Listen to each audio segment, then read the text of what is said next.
Well, I've been having problems where I would attempt to start the car, and I would hear a click, the power would die, and then I would have to go to the battery and jiggle the connection, and then I could start the car. But recently, I have noticed that I don't even have to jiggle the connection. I just have to touch the protector on the positive battery side, and then I hear a relay click in the engine compartment, and then I'm able to start the car. If you're able to touch the battery, positive battery cable, then it starts, then you got a bad connection. Well, okay, I've redone the connections quite a few times, and the last time I put on anti-corrosive felt and anti-corrosive spray, and the connection is tight and secure.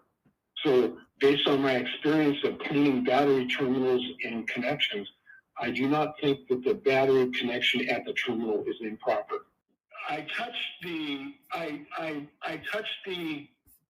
protector, the plastic protector on the battery cable, and then I hear a click of a relay, possibly inside of the fuse box or whatever that is to the on the driver's side of the engine, and then I'm able to go in and start it.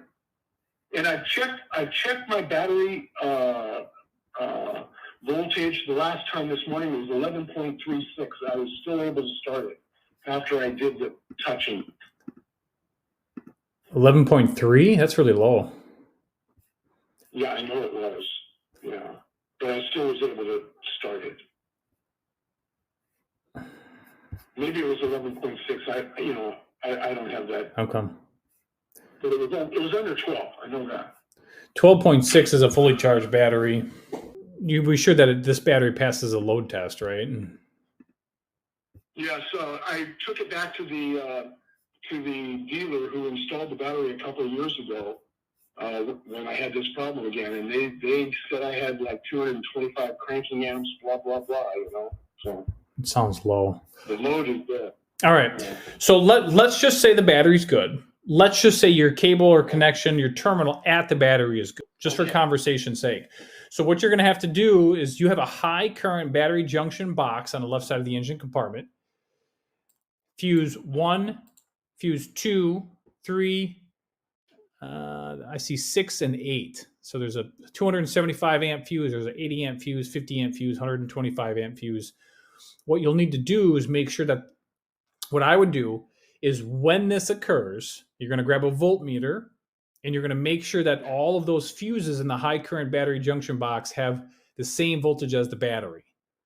So if it has like 11 volts or something like that, then these fuses should have 11 volts. Although that is really low, and I would recommend that, we charge the battery and then just double check, make sure it passes a load test, and then, get it up to about 12, higher than 12, 12.6.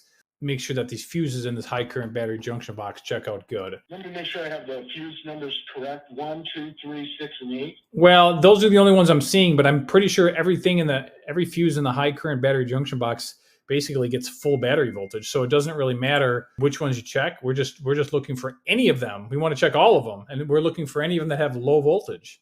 So let's just say your battery has 11.3, right? And then you go over to your high current battery junction box and you have like 6 volts.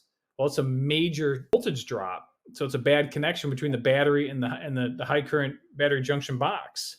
So that, I guarantee that's going to be your problem. Box, is that probably where I'm hearing that clicking sound? The clicking is going to be a relay.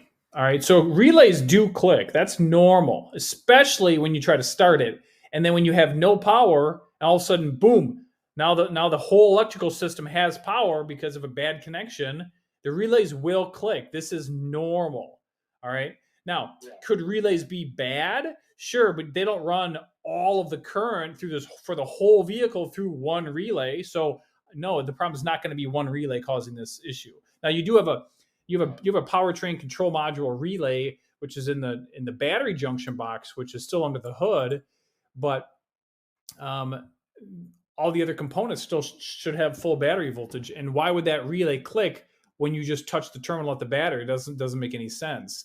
that tells me we got a bad connection. But just for conversation's sake, we're going to go. I'll just for conversation's sake, I'm going to answer your question. So this is the direction we'll need to go. This high current battery junction box. Mm-hmm. I'm not sure if I've ever attempted to open that. I think I attempted to open the fuse box that's in the engine compartment, and I've had difficulty doing that. Are there any tricks, or is there anything I need to know on opening those up easily? That's a good question. I don't remember offhand, to be honest with you, on the top of my head. But yes, I think it is. I think it is kind of tricky.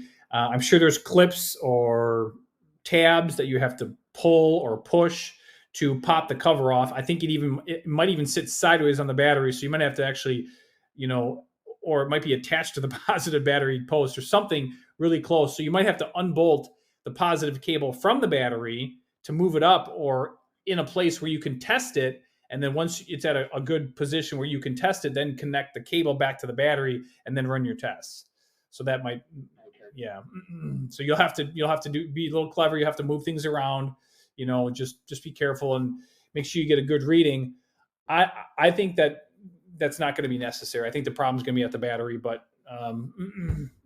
again, just for conversation's sake, to answer your question, you're pretty confident that the problem's not the terminal. Let me ask you this. Is this a top post terminal or a side post terminal? Top. All right. A lot of people don't know this. All right. I'm just going to cover this. Just humor me. All right. I want you to hear me out. The posts on the battery, they're tapered. The bottom part of the posts are bigger than the top part. And what happens is people don't know this, and they just rest the cable or the terminal on the top part of both posts.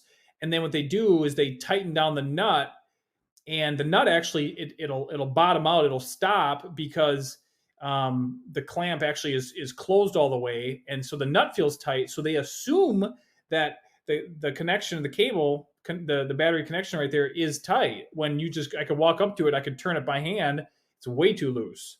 So what should happen is you need to loosen that nut up, take a socket, and tap down on the whole connection until it's flat on the it's on the surface of the battery, and then retighten the nut. Just double check that. Now, if you do this and everything checks out fine, well, then we have to get a voltmeter out. We have to see where we're losing voltage. That's going to be our next step. Okay, so I'll be testing all of the fuses and connections inside of that high component battery jumper box. Is that what you're saying? Well, yeah. If you're saying that we're losing power everywhere, and you're confident that it's not the cables and connections, well, then absolutely, that's exactly where the power goes. Right from the battery, it goes to your high current junction box. So yeah, that'll be our next step. Okay. Well, now I guess what I'll do is I'll get the car into the garage if I can start it, and start working on this. Yep, that's me. So let me ask you this: will it start with a jump when this happens? I don't know, because I've never tried that. No, I haven't tried that for over 3 years. Okay. 2 years when we replaced the battery, we had to have a jump. If you get some time, if you have a chance, go ahead and try that. If it starts with the jump, the problem's at the battery terminals right there. I guarantee you. If I attempt to jiggle that protective cover, the relay's going to quit, and then it's going to be able to start. So I don't think that would be providing me an answer. It might not work, right? Because as soon as you touch it, but I'm telling you, as soon as you touch, because it's got, as soon as you move that connection, it just starts working. So that wherever you're touching it to get it to work, that's where the problem is. I've been doing electrical for 20 years. I guarantee that's where the problem is.